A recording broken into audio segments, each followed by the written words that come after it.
எனக்கு நிறைய வேலை இருக்கு, நான் ரொம்ப பிஸி.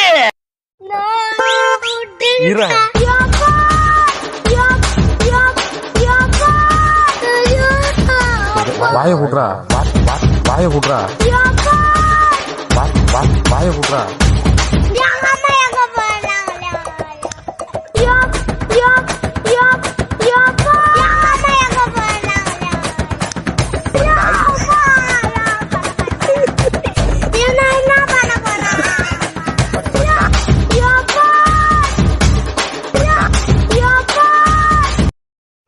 காலையில என்ன விளையாட்டு காட்டுறாங்க, எப்படி எல்லாம் சோதிக்கிறாங்க. பொழுது விடிய விட மாட்டேங்கிறாங்களே ஐயா. நாம் யாருக்கு என்ன தீங்கு செய்தோம்? படுத்துற தாங்க முடியலையே. நமக்கு மட்டும் ஏன் இப்படி எல்லாம் நடக்கிறது?